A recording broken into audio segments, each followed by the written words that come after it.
વિદ્યાર્થી મિત્રો, ધોરણ 6 વિજ્ઞાન પાઠ 9 સજીવો અને તેની આસપાસ પાઠ તો આપણો પૂરો થઈ ગયો છે, પણ એમાં આપણે વધારાના પ્રશ્નના જવાબની ચર્ચા કરીશું. પ્રશ્ન છે, ફાફડા થોર કયા પ્રદેશમાં ઉગતી વનસ્પતિ છે?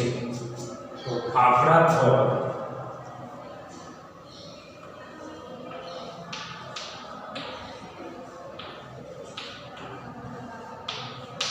રણ પ્રદેશમાં ઉગતી વનસ્પતિ છે. ઊંચી ટેકરી કે પર્વતો પર જોવા મળતા બે પ્રાણીઓના નામ.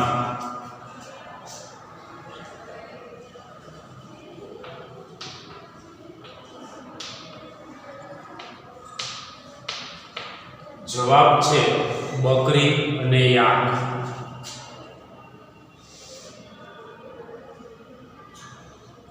ઓક અને દેવદાર ના વૃક્ષો કયા પ્રદેશમાં ઉગતી વનસ્પતિ છે?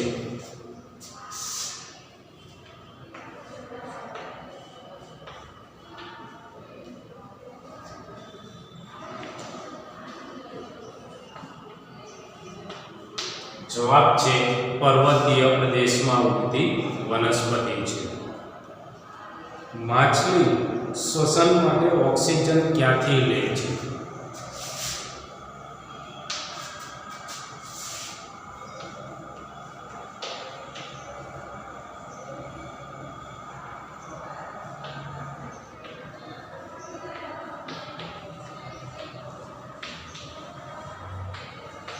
માછલી શ્વસન માટે પાણીમાં ઓગળેલો ઓક્સિજન મેળવે છે.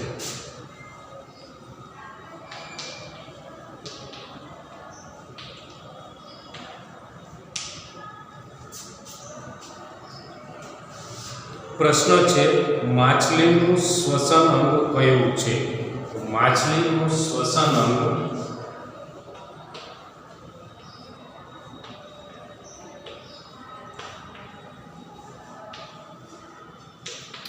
ઝાલર કૌંસમાં ચૂઈ છે. કઈ વનસ્પતિમાં પ્રકાશ સંશ્લેષણની ક્રિયા પ્રકાંડ દ્વારા થાય છે?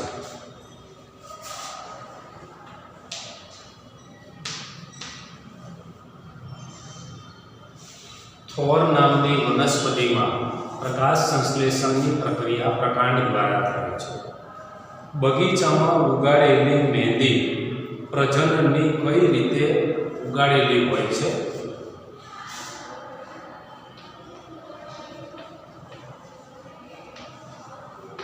કલમની રીતે ઉગાડેલ હોય છે.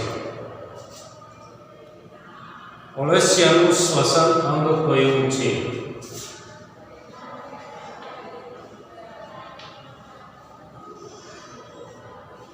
અળસિયાનું શ્વસન અંગ તેની ત્વચા ચામડી છે. વનસ્પતિનું શ્વસન અંગ કયું છે?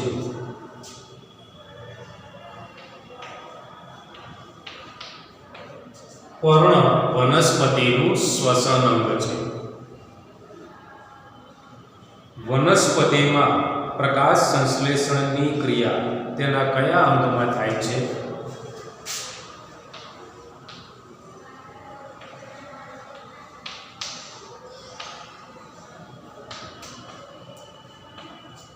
પર્ણ.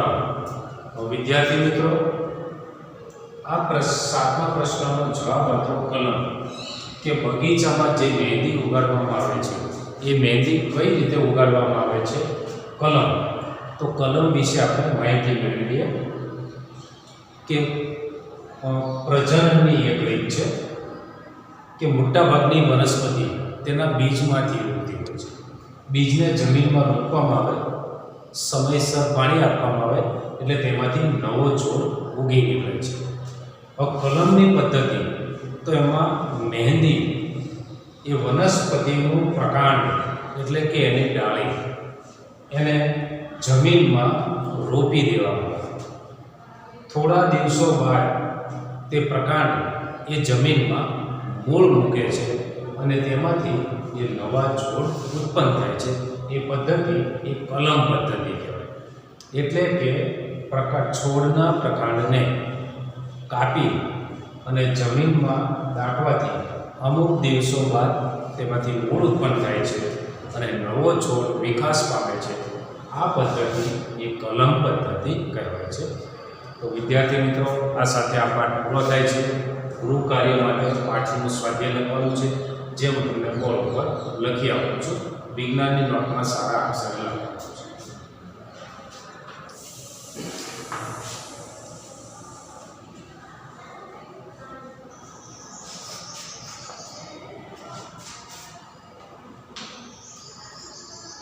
પાઠ 10 ગતિ અને અંતરનું માપન. સૌપ્રથમ આપણે ગતિ વિશે માહિતી મેળવીશું.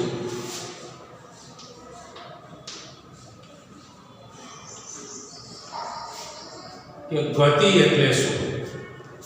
તો કે એક પદાર્થ બીજા પદાર્થની સાપેક્ષમાં સમય સાથે પોતાનું સ્થાન બદલે ત્યારે તે પદાર્થ ગતિમાં છે તેમ કહેવાય.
ગતિ કોઈ એક પદાર્થ બીજા પદાર્થની સાપેક્ષમાં સમય સાથે પોતાનું સ્થાન બદલે ત્યારે તે પદાર્થ ગતિમાં છે તેમ કહેવાય. દાખલા તરીકે આપણે રસ્તામાં જતા હોઈએ તે વખતે આપણી આજુબાજુમાં રહેલી વસ્તુઓ, જેમ કે દુકાન, મકાન, લાઇટના થાંભલા, વૃક્ષો એ વગેરે સ્થિર હોય છે અને એની સાપેક્ષમાં આપણે આપણું સ્થાન બદલીએ છીએ એટલે આપણે ગતિમાં છે તેમ કહેવાય.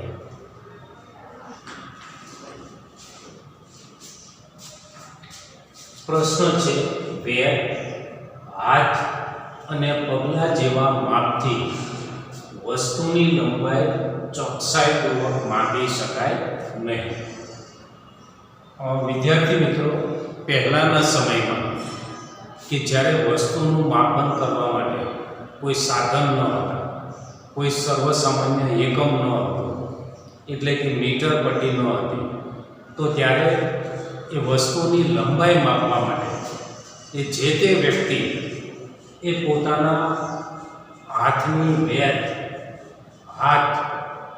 હાથની આંગળીઓ અને પગલાંનો ઉપયોગ કરતા. પણ જે તે વ્યક્તિના હાથ, વેદ, પગની જાડાઈ અને લંબાઈ અલગ અલગ હતી એટલે એના વડે ચોક્કસ માપ આવી શકતું ન હતું.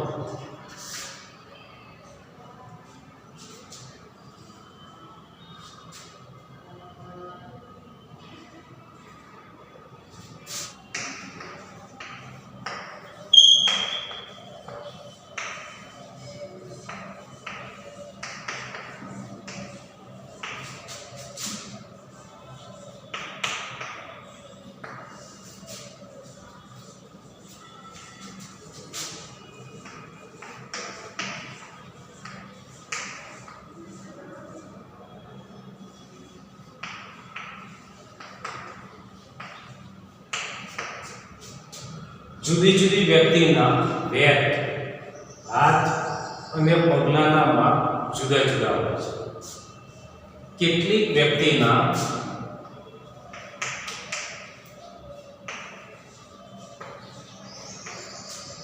હાથ અને પગ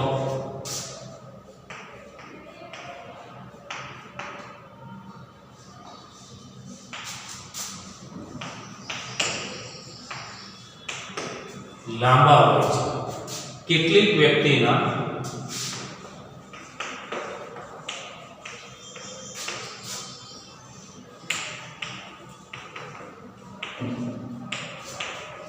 હાથ અને પગ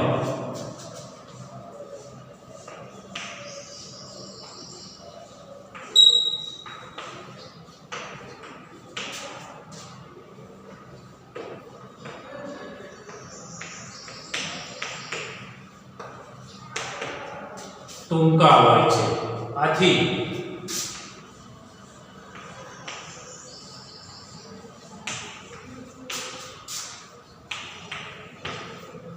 જુદી જુદી વ્યક્તિ દ્વારા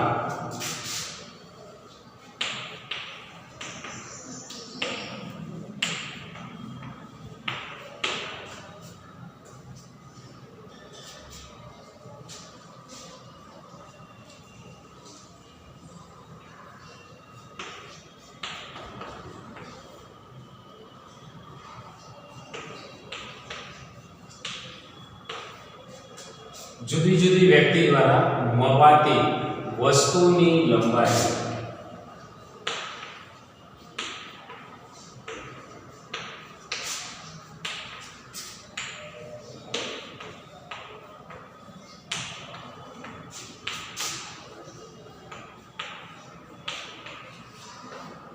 માપ જુદા જુદા આવે છે, એટલે કે માપ ચોકસાઈપૂર્વક લઈ શકાતું નથી.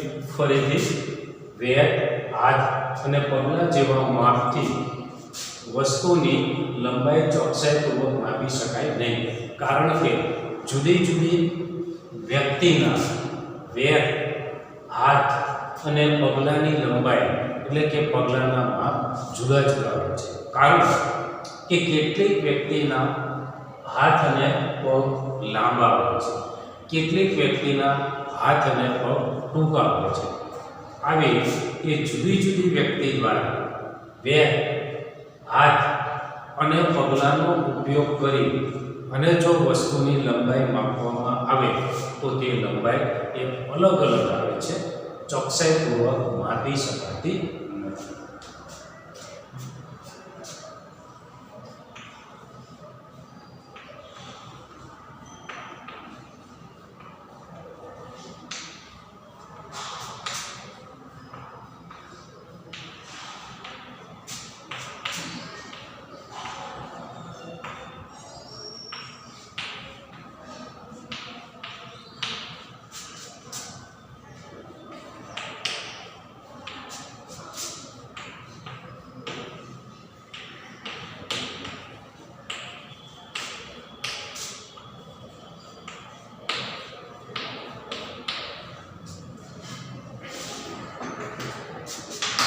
પ્રશ્ન છે કે લંબાઈના માપનો સર્વસામાન્ય એકમ શા માટે જરૂરી બને?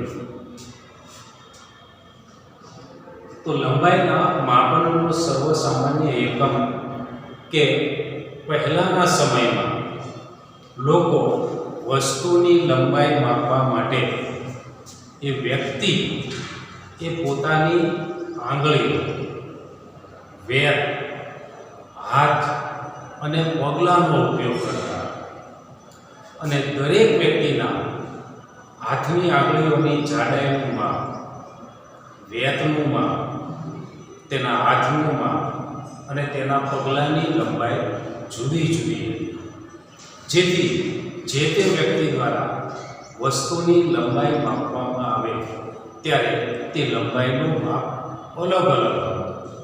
હવે વસ્તુની લંબાઈનું માપ માપતી વખતે દરેક વખતે એક સરખું રહે તે માટે લંબાઈના માપનના સર્વસામાન્ય એકમ જરૂરી બન્યું.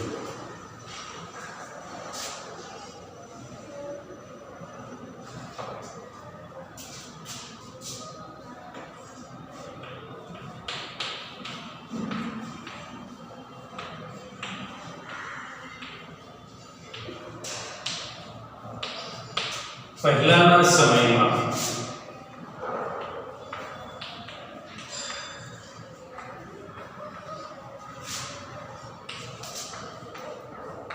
લોકો વસ્તુની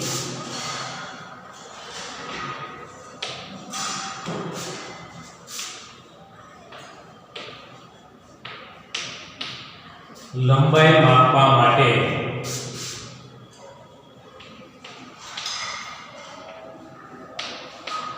હાથના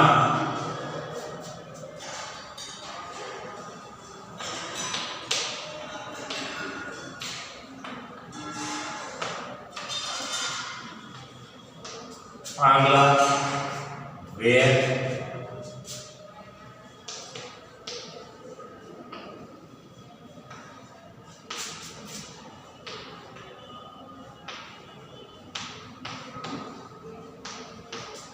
હાથ અને પગલાંનો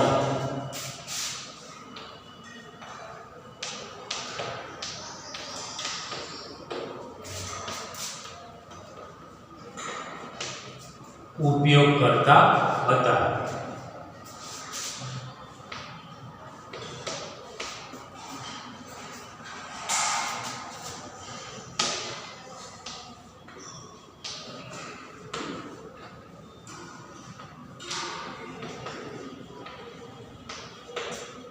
પરંતુ જુદી જુદી વ્યક્તિના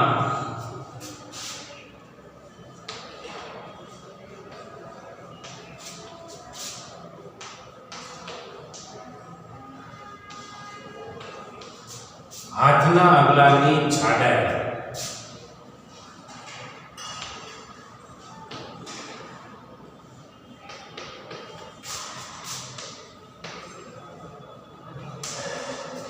વેતની લંબાઈ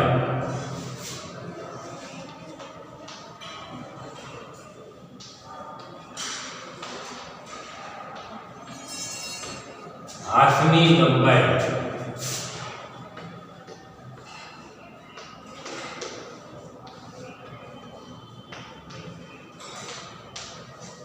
અને પગલાંની લંબાઈ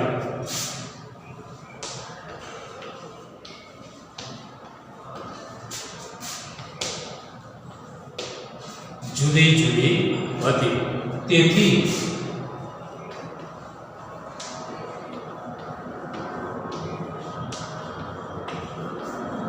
જુદી જુદી વ્યક્તિ દ્વારા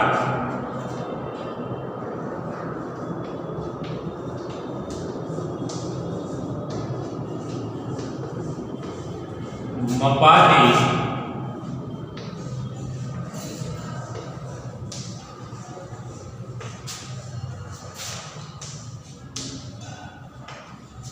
વસ્તુની લંબાઈનું માપ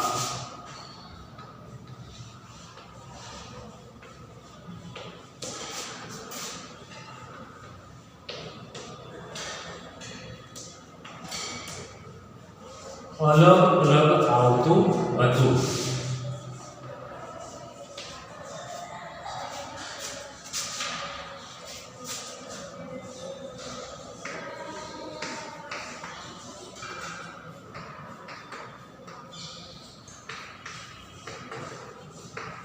કોઈ પણ વ્યક્તિ દ્વારા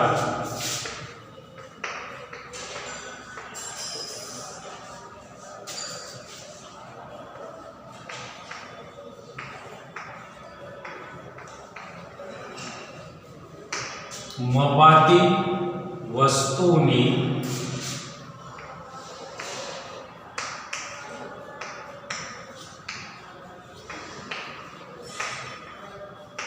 લંબાઈનું માપ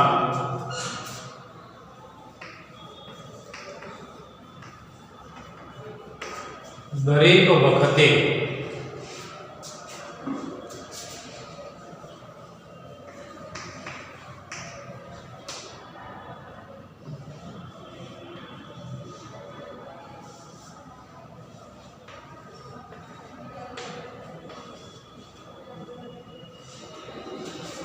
એક સરખું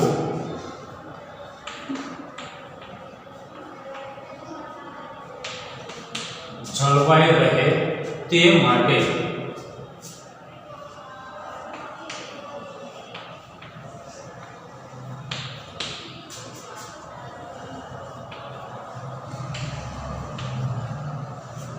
લંબાઈના માપનો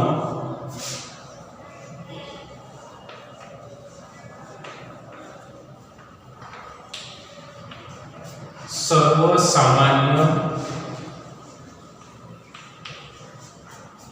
એકમ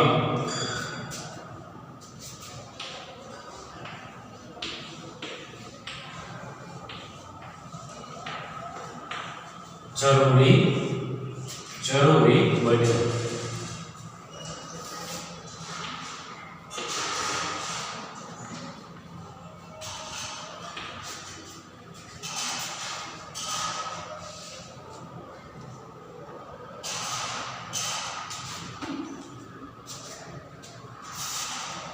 માપન એટલે શું? તો માપન એટલે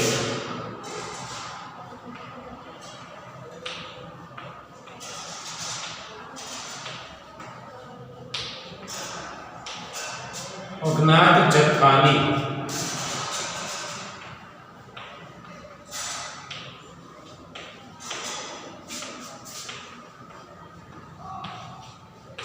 જ્ઞાત જથ્થા સાથે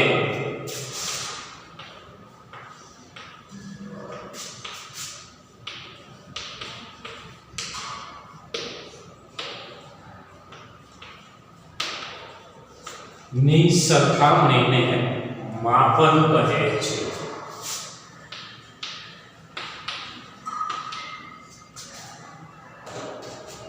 એક પ્રશ્ન છે વિદ્યાર્થી મિત્રો કે તમારી માપપટ્ટી 0 અંક પાસેથી તૂટી ગઈ હોય તો તે માપપટ્ટીની મદદથી પેન્સિલની લંબાઈ કઈ રીતે માપશો?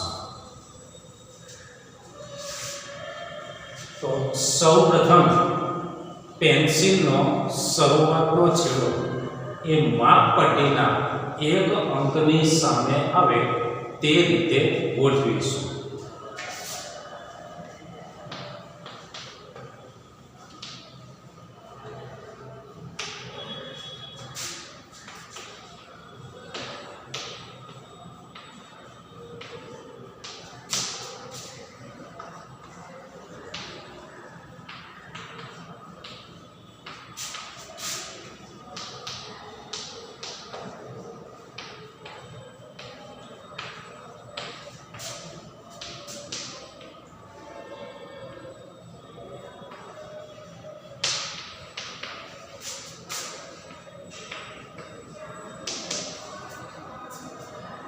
સૌપ્રથમ પેન્સિલનો શરૂઆતનો છેડો માપપટ્ટીના એક અંકની સામે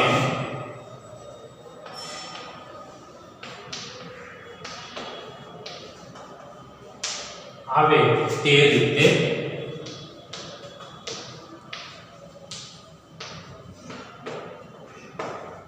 ગોઠવીશું.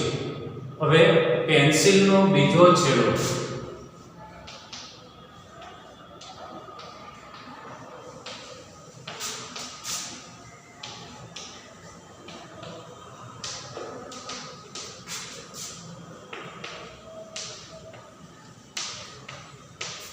માપપટ્ટીના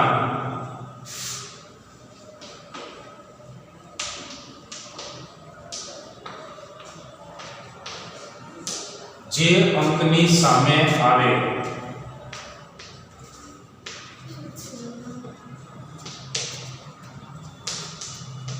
તે અંક નોંધીશું.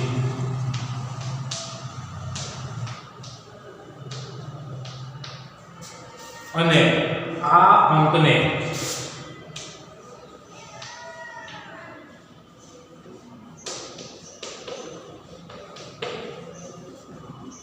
આ અંકમાંથી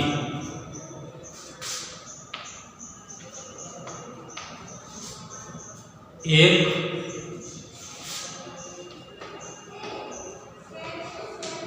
બાદ કરતા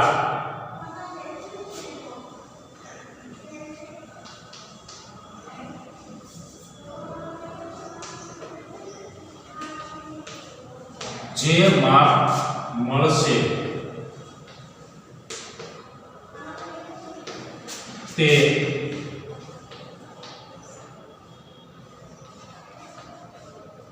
માપ એ પેન્સિલની